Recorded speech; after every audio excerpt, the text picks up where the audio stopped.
Yo, salut, petite incartade, je sais pas si ça se dit, petite publicité pour un pote à moi qui est juste là. C'est un compositeur, il joue de la guitare, il fait plein de trucs super cool. Et comme j'ai ma musique des solos qui a été copyrightée, je ne peux plus l'utiliser. Et Stéphane, ici là présent, a eu la gentillesse et l'amabilité de me faire une musique de fond pour mes solos. Du coup, à partir de cette vidéo, c'est la musique que vous entendrez en fond quand je parle, quand je raconte ma vie sur les films. C'est ce jeune homme qui l'a composée et elle défonce, je suis trop content. Donc si vous êtes un jeune youtubeur en herbe, je sais qu'il y en a parmi ceux qui me regardent, si vous souhaitez, je sais pas, le contacter pour avoir une petite musique rien qu'à vous, il peut vous composer ça, il peut vous faire ça aux petits oignons. Voilà, il y a ses contacts qui vont être dans la description de la vidéo. N'hésitez pas à aller voir, à faire un petit tour sur ces vidéos, j'ai mis des liens partout. Allez voir, ça défonce, il est trop fort. Il m'a fait, le dernier morceau d'Angèle avec Damso là, en 30 secondes sur son PC, j'étais sur le cul. Le mec est trop fort, voilà. Donc n'hésitez pas, il est génial. A bientôt. C'est parti pour la critique.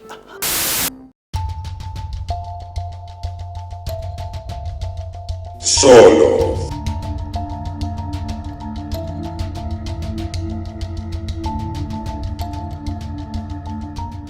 Yo, salut à tous et bienvenue dans cette petite vidéo qui va ce soir être consacrée à Juror Number 2 ou alors Juré numéro 2 par les francophones, réalisé par l'antiquité Clint Eastwood. C'est quand même le gars il doit avoir 94 balais maintenant, le petit père Clint Eastwood. Il est toujours là et il nous sort toujours des films toujours intéressants. J'avais loupé La Mule et Cry Macho, donc du coup je me suis jeté sur ce Juror Number 2 qui a un concept qui est plutôt intéressant. C'est un mec qui est appelé à devenir juré pendant un procès et en fait quand on lui expose les faits il se rend compte que c'est pas l'accusé qui a tué la personne, c'est peut-être lui. Donc voilà, avec ce pitch alléchant, je suis allé au cinéma sans rien voir de plus et encore une fois, Clint Eastwood nous a concocté un film sacrément bien. Ouais. Je valide complètement. Alors, j'ai beaucoup parlé de réalisation parce que c'est un film à scénario. Donc en fait, si ça va spoiler de toute façon. C'est normal. C'est une critique de film. Mais je vais pas trop parler de l'histoire, des retournements. Parce que je vois pas trop l'intérêt, c'est une histoire qui suit, il y a des retournements de situation, il y a de la tension, il y a du suspense, voilà quoi, après, ça se suit, c'est cool. Moi, ce qui m'intéresse plus là-bas, ça va être la réalisation, parce qu'il y a pas mal de choses à dire dessus. On commence le film avec un tout petit générique de une trentaine de secondes qui met le titre déjà, et derrière, on va avoir un dessin de la justice représentée, vous savez, la femme avec la balance, l'épée et les yeux bandés, car la justice est aveugle, tout ça. Et en fait, on va voir ce dessin petit à petit, et on va se concentrer sur le visage de la justice, qui a les yeux bandés, et hop, on va avoir un fondu sur une nana qui a les yeux bandés, et en fait, c'est la femme du héros, Justine, je crois, et il l'emmène dans une chambre qu'il a préparée pour leur bébé, parce qu'elle est enceinte, etc. Donc la transition marche bien, j'ai beaucoup aimé. Et du coup, on va avoir pas mal de petits trucs comme ça de réalisation qui sont plutôt sympas. On va avoir beaucoup de placements de personnages qui sont très intéressants dans le cadre, de rapports de pouvoir au niveau des personnages par rapport à ce qu'ils pensent, à s'ils se sentent perdus, s'ils se sentent coupables, plein de trucs comme ça. On va avoir des rapports de domination, on va avoir des rapports de placement de personnages à l'écran. C'est vraiment plutôt sympa. En termes de couleurs, il n'y a rien qui m'a frappé, parce que sincèrement, en plus j'étais dans l'histoire. Je voulais vraiment savoir ce que ça donne. Déjà niveau casting, on a Nicholas Hoult qui fait un superbe accent américain, parce qu'il me semble qu'il est anglais. Donc il a un superbe accent américain. Ça passe nickel. La demoiselle qui fait sa femme, je sais pas comment elle s'appelle, mais je crois qu'elle joue dans le deuxième Zombieland. Je crois qu'elle joue la blonde complètement débile là. Et donc du coup quand tu la vois dans ce film là, tu te dis putain, elle a un sacré spectre quand même la nana. Elle sait faire aussi bien la débile que la meuf vraiment enceinte jusque-là, qu'en peut plus, mais qui reste quand même super sympa. Quand tu les vois tous les deux à l'écran, il y a une alchimie de dingue, je trouve, entre Nicholas Hoult et cette actrice. Et du coup, en fait, en quelques minutes, tu crois à leur relation et t'es pour eux, t'as envie de te battre pour eux, quoi. Et du coup, c'est super bien foutu parce que, voilà, en quelques minutes, tu crois à leur couple. Ils te disent que, voilà, elle a eu du mal à avoir à tomber enceinte, parce qu'elle a fait plusieurs fausses couches, apparemment.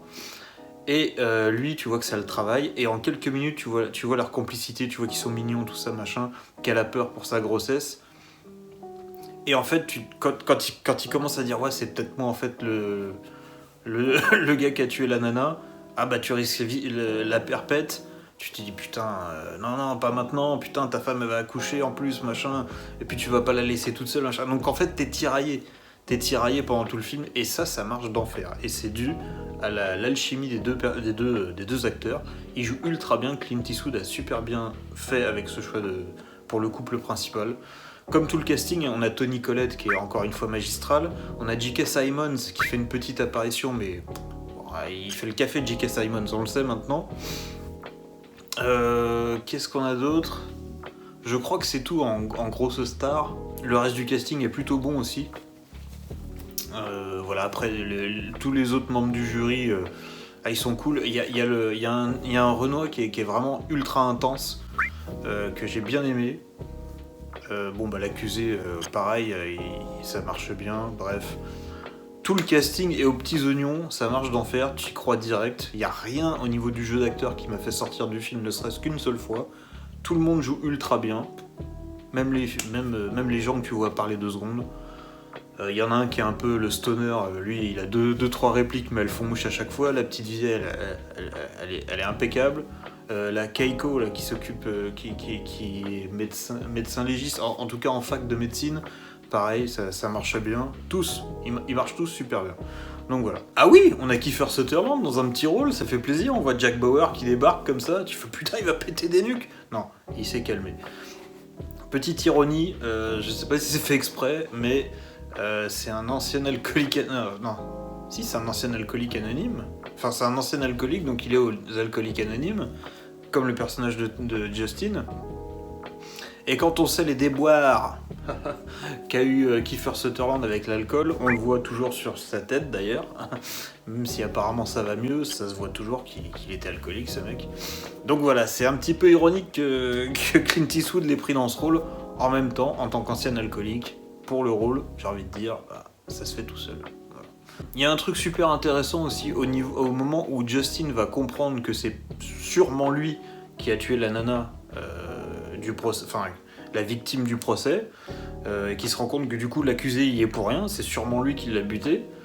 On a ce plan, on a des plans qui insistent sur lui et qui se rapprochent petit à petit, et surtout quand il va vomir dans les toilettes et qu'après il se nettoie les mains, on a évidemment le miroir qui est devant lui et on a ce regard introspectif dans le miroir avec ce plan où on le voit en double évidemment.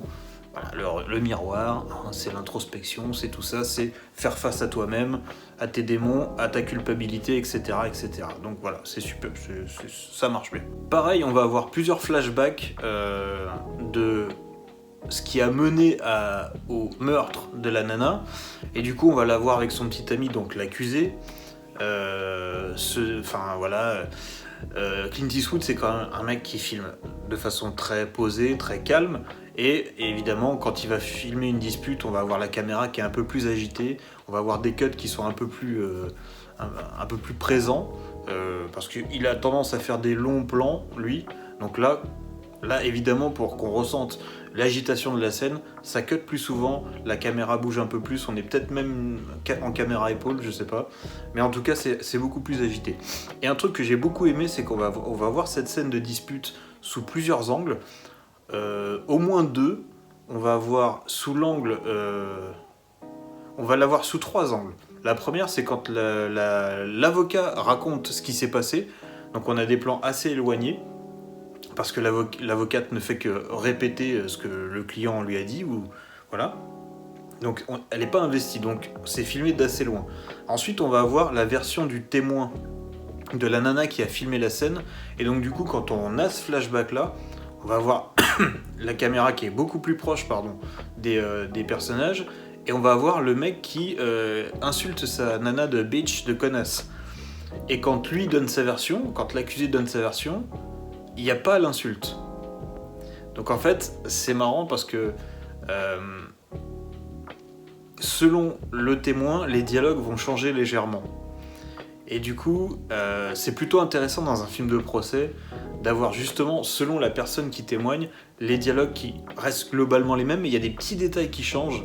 Alors ça peut être selon la mémoire, ça peut être selon l'interprétation, et ça j'ai trouvé ça super pertinent. Ça fait du bien de voir un film de procès qui est bien fait, un Joker folie à deux, parce que là on a c'est un film de procès, et on a une tension, on a vraiment une tension pendant tout le procès, pendant tous les témoignages, pendant l'enquête, tout ça, ça marche d'enfer. Bon, par contre, il y a un truc qui est bizarre. Il y a un truc qui m'a fait un peu sortir du film à un moment, c'est que bon, la nana, clairement, Justine l'a renversée sur le bord de la route, il pleuvait, il faisait nuit, à ce moment-là, il regardait son téléphone parce qu'il s'inquiétait pour sa femme, et elle l'a appelé à ce moment-là. Et en fait, quand il percute un truc, il s'arrête, il fait nuit, il est plus battante, il est au bord d'un pont, il regarde, il fait noir, il voit rien, et il voit un signe, attention, il y a des daims qui traversent, quoi. Ou pas des daims, mais des biches ou des trucs comme ça. Et donc il se dit, bon, j'ai dû taper un daim, quoi. Et il remonte dans sa bagnole et il se casse. Et en fait, non, il a tapé une nana, qui est morte, du coup. Et, qu'est-ce que je voulais dire ? Ah oui, et du coup, quand ils retrouvent quand la police retrouve le corps, du coup ils vont accuser directement son copain, parce qu'il y a une dispute où il y a eu plein de témoins dans le bar, et du coup ils vont dire ouais, il l'a tabassé à mort avec un objet contendant et tout ça machin. Moi je veux bien, mais une nana qui se fait percuter par une bagnole, et qui tombe dans un ravin, dans un ruisseau en contrebas, avec plusieurs mètres de hauteur, tu vas me dire que t'as pas les mêmes impacts que quelqu'un qui t'a tapé avec un bâton ou un tuyau ou un truc, quoi, tu vois. Et donc, entre le moment où il découvre le corps et le moment du procès, il y a 1 an qui s'écoule, il y a un médecin légiste qui témoigne, qui dit oui, il a utilisé une arme contondante qu'on n'a jamais retrouvée, et il faut qu'après 14 jours de délibération du jury, il y ait la petite nana en fac de médecine, en 3e année de fac de médecine, qui se rend compte que le légiste, dont c'est le métier, il s'est planté parce que les 2 clavicules sont pétées, et qu'elles se sont pétées au même moment, donc du coup, ça voudrait dire qu'elle a reçu un choc vraiment d'un capot, en gros, quoi, de face. Et donc du coup, tu vas me dire... Après, ils expliquent un peu ça par genre, ouais... ce jour-là, le médecin légiste, il a fait 5 autopsies. Donc en gros, il s'est dépêché pour rentrer tôt et il a pas fait trop attention. Je sais pas, ça c'était le truc du film où j'ai dit franchement, le légiste, il a pas vu ça. Il a pas réussi à... Ah, moi je regarde Patrick Boxo, le médecin légiste belge là, qui est un tueur en déduction et tout ça machin. Ah, lui, il l'aurait chopé direct. Il aurait vu direct que c'était une bagnole et que c'était pas une arme contondante. Bref. Après, bon voilà, ce que je disais en termes de placement de personnages, on va voir souvent quand l'avocat de la défense va venir vers les jurys, on va avoir souvent des plans sur Nicolas Hoult, comme ça. Mais on va avoir aussi beaucoup de plans où il va passer à gauche de l'écran et on va voir l'accusé à droite, dans le flou, avec lui qui est énorme dans le cadre, qui prend vraiment toute la gauche du plan. Donc on le redit, la gauche c'est le côté négatif, à droite c'est le côté positif. Et en fait, quand il se sent coupable, il est très très souvent filmé à gauche. Et sa culpabilité est tellement grande qu'il va prendre quasiment... Son visage va prendre tout le plan, tout le cadre. Et on va avoir en tout petit, dans le flou, l'accusé à tort. Et pareil, quand le mec va témoigner, et toute la salle le croit coupable parce que 90% du temps c'est le mari ou c'est le petit copain. Donc en fait, on va avoir certains plans où il dit oui, je sais, vous croyez que c'est moi, mais j'ai fait des conneries, j'ai assumé toutes mes conneries dans ma vie, mais ça, je l'ai pas fait. Et à ce moment-là, il regarde tout le tribunal, et il est minuscule dans le cadre, et t'as tout le public et tout le jury qui sont par rapport à lui dans l'image, mais énormes, et lui qui est tout petit. Donc il se sent vraiment minuscule à ce moment-là, il se sent tout petit, il se sent comme une merde, quoi. Il est jugé par tous ses regards. Et du coup, Clint, il est fort parce qu'il arrive vraiment à l'image à nous faire ressentir ce que les persos ressentent à ce moment-là. Et ça, c'est très bien joué. Et il y a beaucoup de choses comme ça, notamment quand le jury, l'avocat de la défense demande au juré de plaider non coupable. On va avoir vraiment un plan où tu vois Nicholas Hoult qui est vraiment de profil, qui est vraiment à gauche du cadre et qui est surplombé à droite par l'avocat de la défense. Et vraiment, il hésite à dire ouais, c'est pas lui, quoi. Mais il peut pas parce qu'il y a sa femme qui accouche et tout ça, machin, et il veut être là pour son enfant et tout ça, machin.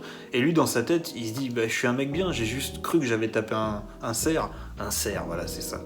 Et donc, du coup, je mérite pas 30 ans de prison, voire perpète. Alors que lui, il a fait des conneries toute sa vie. Alors oui, il a pas fait ça, mais il a fait des conneries toute sa vie. Il a des tatouages de prison, de machin. Il a fait du deal de drogue. Moi, j'ai toujours été correct, j'ai juste pas eu de chance. J'étais pas là au mauvais endroit. J'étais là au mauvais endroit, au mauvais moment. Donc je mérite pas ça. Donc en fait, il a cette culpabilité, mais en même temps, il veut pas se dénoncer parce que dans sa tête, il mérite pas de finir en tôle.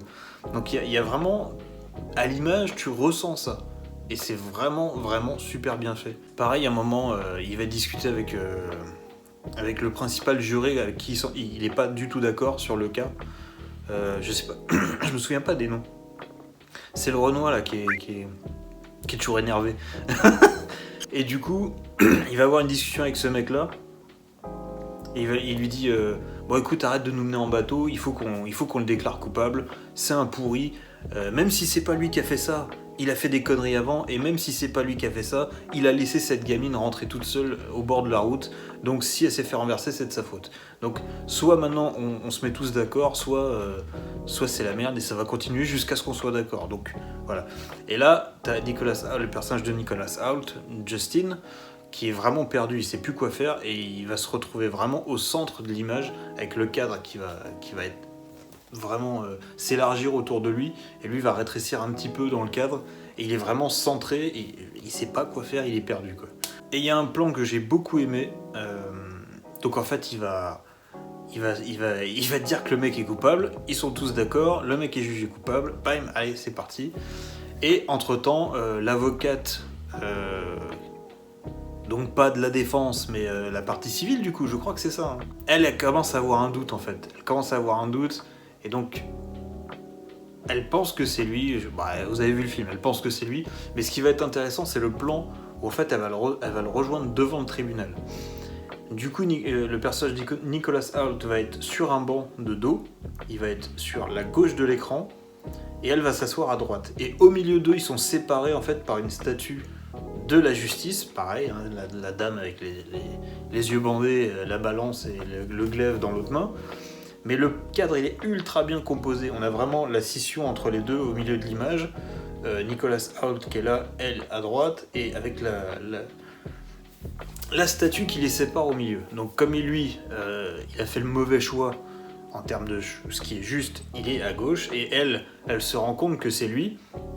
Elle vient pour qu'il se dénonce, elle est du côté de la justice, donc elle est à droite. Et au début, on a le contre-champ de ça, ils commencent à discuter, et Nicholas Hoult, il se fait passer en fait pour, pas pour une victime, mais il essaie de se faire passer pour le gars bien, donc il est à droite, et à partir du moment où elle dit « I see right through you », donc je vois clair dans votre jeu, boum, il passe à gauche de l'écran. Il passe dans le côté, c'est le sale type, c'est lui le coupable. Ça, c'est très subtil, mais je l'ai vu, j'ai fait « Ah putain, Clint, il est fort ». Et même chose, donc en fait, elle sait que c'est lui, mais elle peut pas le prouver. Donc en fait, il va se barrer vers la gauche du cadre, il part vers le côté gauche, et quand ça revient sur elle, comme elle l'a pas arrêté, elle se sent mal, et en fait, elle est dominée par la statue de la justice sur la droite du cadre, et elle va être toute petite du côté gauche, et surplombée par la balance de la statue, je crois. Encore une fois, un plan très composé qui veut dire beaucoup de choses. Voilà, Clint Eastwood, maintenant on le sait, hein, c'est pas un tâcheron, donc très belle compo, très belle image, je valide. Et on va terminer sur ce plan final quand en fait il croit qu'il s'en est sorti, il est avec sa femme, sa fille, tout ça, voilà, elle a accouché, tout va bien, on entend le... Il va ouvrir, hop, et il y a l'avocate qui le regarde du genre faut y aller maintenant, tu vas aller en prison. Et donc elle est sur le côté droit de l'écran, et lui qui se dit bon bah c'est foutu, ok, on a vu à travers moi, c'est moi le coupable, lui est sur la gauche, et ça se termine comme ça. Donc voilà, donc sur l'histoire, j'ai pas grand chose à redire, l'histoire se suit super bien, on en a déjà parlé, juste le petit coup du médecin légiste, moi j'ai trouvé ça un peu bidon, mais bon c'est pas grave. Allez, si c'est juste ça, ça permet de faire avancer le film, allez, si tu veux. Je passe. Mais au niveau de la réal, je me suis régalé. Je me suis régalé parce que chaque plan, chaque truc est travaillé. Il y a des compositions qui sont super bien, super intéressantes. Les placements des personnages, encore, on en a parlé. On a parlé que de ça d'ailleurs. Vraiment super intéressant. Et puis le jeu d'acteur est top. Voilà. C'est bien écrit. Franchement, ça nous prend pas pour des attardés. Ça fait plaisir. On en reparlera de ça dans une prochaine vidéo. Et du coup, voilà, je vous conseille, si vous l'avez pas vu, en même temps que vous regardez ça, bah, je vous ai tout spoilé. Mais en même temps, regardez une critique, si on n'a pas eu le film, je vois pas l'intérêt, je le redis assez souvent.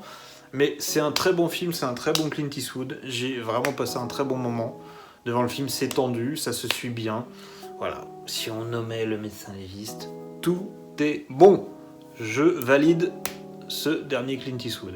Et je crois que ça sera son dernier, hein. Je crois qu'il a annoncé que c'est son dernier film, donc ouais, je suis pas sûr de l'info, à prendre avec des circonflexes comme on dit. Donc voilà, je vous fais des bisous et à la prochaine. Ciao.